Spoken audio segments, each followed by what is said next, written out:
Price the Lord. പ്രിയപ്പെട്ടവരെ, എന്തുണ്ട് വിശേഷം? സന്തോഷമായിരിക്കുന്നോ? സുഖമായിരിക്കുന്നില്ലേ? ഞാൻ ദൈവത്തിന്റെ കൃപയാൽ സുഖമായിരിക്കുന്നു. നിങ്ങൾ എന്നെ ഓർത്ത് പ്രാർത്ഥിക്കുന്നു, ഞാൻ നിങ്ങളെ ഓർത്ത് പ്രാർത്ഥിക്കുന്നു. അതുകൊണ്ട് നമ്മൾ സുഖമായിരിക്കുന്നു എന്ന് വിശ്വസിക്കുകയാണ്. ദൈവത്തിന് സ്തോത്രം. ആ ചായയൊക്കെ എടുത്ത് കുടിച്ചേ, അതങ്ങ് തണുത്ത് ജ്യൂസ് പോലാവും. ഇത് കുടിയേ കേട്ടോ. സ്തോത്രം. എന്റെ സന്ദേശം കേൾക്കണം.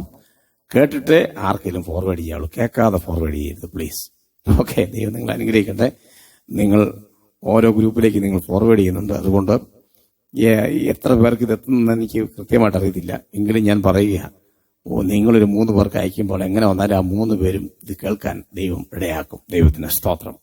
തീർച്ചയായിട്ടും അവരുടെ ജീവിതത്തിൽ വലിയ മാനസാന്തരം ഉണ്ടാവും. ഈ മാനസാന്തരം എന്ന് പറയുന്നത് വളരെ പ്രധാനപ്പെട്ടതാണ് ജീവിതത്തിൽ. കർത്താവിന്റെ കാലത്ത് മാനസാന്തരപ്പെടാത്ത ആളുകളെ കണ്ടിട്ട് കർത്താവിന് ദേഷ്യം വന്നിട്ടുണ്ട്. ദൈവത്തിന്റെ സ്തോത്രം. എത്ര അത്ഭുതങ്ങളെ കണ്ടിട്ടും എത്ര അതിശയങ്ങൾ കണ്ടിട്ടും ഒരു മാനസാന്തരമില്ലാത്ത കുറെ ആളുകൾ അത് എവിടെയുണ്ട്? നിങ്ങൾ ചിന്തിച്ചു നോക്കിയേ. നിങ്ങളുടെ ആ ഏരിയയിൽ, നിങ്ങളുടെ ആ പഞ്ചായത്തിൽ സുവിശേഷം കേൾക്കാത്ത ആരെങ്കിലും ഉണ്ടോ?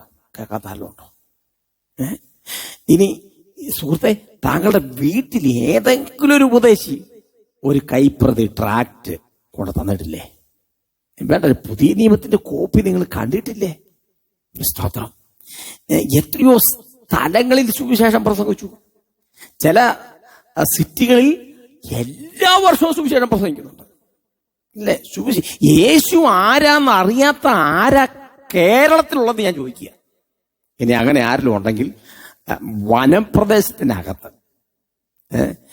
വനത്തിനകത്ത് താമസിക്കുന്ന ആളുകൾക്ക് പോലും യേശു ആരാണെന്ന് അറിയാം. സ്തോത്രം. കാരണം ലോകപ്രകാരം മനുഷ്യർ ആഘോഷിക്കുന്ന ഒരു സംവിധാനമാണ് ക്രിസ്മസ് എന്ന് പറയുന്നത്. നമുക്ക് ക്രിസ്മസ് ഇല്ല, സ്തോത്രം. പക്ഷെ ലോകത്തിൽ മനുഷ്യൻ ആഘോഷിക്കുന്ന ഒരു സംഭവമാണ് ക്രിസ്മസ്. ഈ ക്രിസ്മസുമായിട്ട് ബന്ധപ്പെട്ട് ആളുകൾക്കറിയാം ഇത് ആരുമായി ബന്ധപ്പെട്ട സംഭവമാണെന്ന്. അങ്ങനെയെങ്കിലും യേശുവിനെ അറിയുന്ന ആളുകൾ നമ്മുടെ നാട്ടിലുണ്ടല്ലേ? ഞാൻ ചോദിക്കട്ടെ, എത്ര പ്രഭാഷണങ്ങൾ കേട്ടു, എത്ര കൺവെൻഷൻ കൂടി, എത്ര മാസയോഗത്തിൽ പങ്കെടുത്തു, എത്ര ഉപവാസ പ്രാർത്ഥനയിൽ പങ്കെടുത്തു, എന്നിട്ടും മാനസാന്തരമില്ലാത്ത കുറെ ആളുകൾ. സ്തോത്രം. വല്ല മാറ്റമുണ്ടോ? ഇത്ര കാലവും ഉപവാസത്തിന് പോയിട്ട്, പ്രാർത്ഥനയ്ക്ക് പോയിട്ട്, സഭായോഗത്തിന് പോയിട്ട്, വെള്ളിയാഴ്ച പ്രാർത്ഥനയ്ക്ക് പോയിട്ട്, ശനിയാഴ്ച കാത്തിരിപ്പ് യോഗം കൂടിയിട്ട്, എന്നിട്ടും പല ആൾക്കാരോടും പിണങ്ങി നടക്കുക.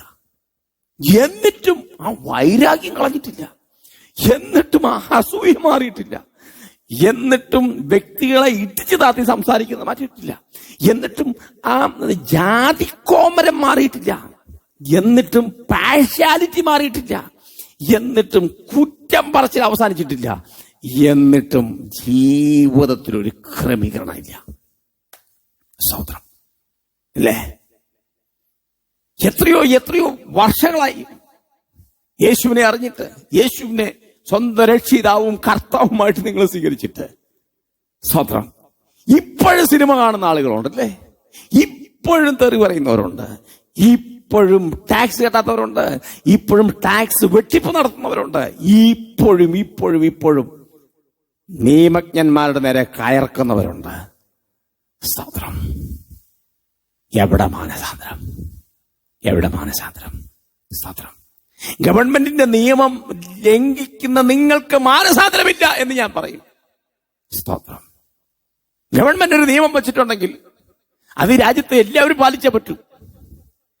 നിങ്ങളുടെ ആരാധനയുമായി ബന്ധപ്പെട്ട്, നിങ്ങളുടെ ദൈവികമായ വിശ്വാസവുമായി ബന്ധപ്പെട്ട് ഗവൺമെന്റ് ഒരു കാര്യവും നിങ്ങൾക്ക് വിരോധമായി ചെയ്തില്ല. സ്തോത്രം. അങ്ങനെ എന്തെങ്കിലും ചെയ്താൽ അത് ദൈവം കൈകാര്യം ചെയ്തോളൂ. സ്തോത്രം. അതല്ലാതെ ഈ രാജ്യത്ത് നമുക്ക് തന്നിരിക്കുന്ന നിയമങ്ങൾ നമ്മളെല്ലാവരും പാലിക്കാൻ ബാധ്യസ്ഥരാ. സ്തോത്രം. എന്നാൽ പലപ്പോഴും നിയമലംഘകരായി നമ്മൾ മാറുന്നു. എന്തിനധികം ഒരു പോലീസ് സ്റ്റേഷനിൽ ചെന്നാൽ പോലും അവിടുത്തെ എസ്ഐയും പോലീസുകാരും നമ്മളെ കുറിച്ച് എന്തായിരിക്കും പറയുന്നത്? സ്തോത്രം. എന്തിനധികം ഒരു ട്രാഫിക് പോലീസുകാരനെ കർത്താവ് വിളിച്ചിട്ട് ചോദിക്കുക, ദാനിയേൽ നീലഗിരിയെ കുറിച്ച് എന്താ പറയാനുള്ളതെന്ന് ചോദിച്ചാൽ ട്രാഫിക് പോലീസുകാരൻ പറയാം, എന്റെ സാറേ, എന്റെ ദൈവമേ, സ്തോത്രം, ഈ ചങ്ങാതി സമയത്തിന് പൊല്യൂഷൻ സർട്ടിഫിക്കറ്റ് അടിക്കുകയില്ല, ചില സമയത്ത് ഹെൽമെറ്റ് വെക്കുകയില്ല, ചില സമയത്ത് സീറ്റ് ബെൽറ്റ് ഇട്ട് വണ്ടി ഓടിക്കുകയില്ല, ചില സമയത്ത് റാഷ് ഡ്രൈവിംഗാണ്, ചില സമയത്ത് പാർക്കിംഗ് ഇല്ലാത്ത ഏരിയ കൊണ്ട് പാർക്ക് ചെയ്യും, ചില സമയത്തോ ട്രാഫിക് തെറ്റിച്ച് കയറി പോവും, ചില സമയത്ത് മഞ്ഞ സിഗ്നൽ ഇങ്ങനെ കിടക്കുക, ഇപ്പൊ റെഡാവും, ആ റെഡാകാൻ ഒരു സെക്കൻഡ് ഉള്ളപ്പം പുള്ളി പാസ് ചെയ്ത് പോകും. കണ്ടോ, ഞാൻ പറഞ്ഞതല്ല, ട്രാഫിക് പോലീസുകാരൻ എനിക്കെതിരെ ദൈവത്തോട് പറഞ്ഞ കാര്യങ്ങളാണ്. ഒന്ന് ആലോചിച്ച് നോക്കിയേ എന്റെ പ്രിയരെ, ഞാനിത് എന്നെ പറഞ്ഞത് നിങ്ങൾക്ക് വിഷമമുണ്ടാകാതിരിക്കണം, ഞാനിതൊന്നും ചെയ്തില്ല. സ്വതന്ത്രം റോഡിൽ കൃത്യമായിട്ട് ഒരു പെറ്റിക്യൂസ് പോലും ഇല്ലാതെ വണ്ടി ഓടിക്കുന്ന ആളാണ് ഞാൻ. ഞാനിപ്പോൾ താമസിക്കുന്ന തമിഴ്നാട്ടിലെ എൻ്റെ ജില്ലാ പോലീസ് സൂപ്രണ്ട് അടക്കം, ഞങ്ങളുടെ അടുത്ത CID അടക്കം, എൻ്റെ ലോക്കൽ പോലീസ് സ്റ്റേഷൻ കൂടല്ലൂർ, ആ പോലീസ് സ്റ്റേഷനിലുള്ള പോലീസുകാർ വരെ എനിക്ക് എന്നെക്കുറിച്ച് അന്വേഷണം നടത്തി എനിക്ക് നോൺ ക്രിമിനൽ സർട്ടിഫിക്കറ്റ് തന്നിട്ടുള്ള ഒരാളാണ് ഞാൻ. എൻ്റെ സർട്ടിഫിക്കറ്റ് ഇപ്പോഴും ഉണ്ട്. ഞാൻ എവിടെ യാത്ര ചെയ്താലും വണ്ടിക്കകത്തത് വെച്ചോണ്ടാണ് പോകുന്നത്. ഞാനൊരു ക്രിമിനൽ, എൻ്റെ പേരിൽ ഇന്ത്യയിൽ ഒരു കേസും ഇല്ല എന്നുള്ളതൊരു സർട്ടിഫിക്കറ്റ് അതെൻ്റെ കയ്യിലുണ്ട്. ആമേൻ, സ്തോത്രം. അത് ഡിസ്ട്രിക്ട് പോലീസ് സൂപ്രണ്ടാണ് തരുന്നത്. കാരണം അന്വേഷണം നടത്തി, എല്ലായിടത്തും അന്വേഷണം നടത്തി, അതിനൊരു പ്രോസസ്സിംഗ് ഉണ്ട്. 1.5 മാസം അതിന് ടൈം വേണം. അതിനുള്ളിൽ നമുക്ക് ആ സർട്ടിഫിക്കറ്റ് തരുള്ളൂ. സ്തോത്രം. ഞാൻ എന്തിനത് പറഞ്ഞെന്ന് ചോദിച്ചു കഴിഞ്ഞാൽ, നമ്മെ പറ്റി ദൈവം എവിടെയെങ്കിലും ഒരു പൊസിഷനിൽ ഇരിക്കുന്ന ഒരാളോട് ചോദിച്ചാൽ മതി, നമ്മൾ ആരാണെന്നറിയാം. Price the Lord. എന്തിനാ ഞാനിത് പറഞ്ഞേ?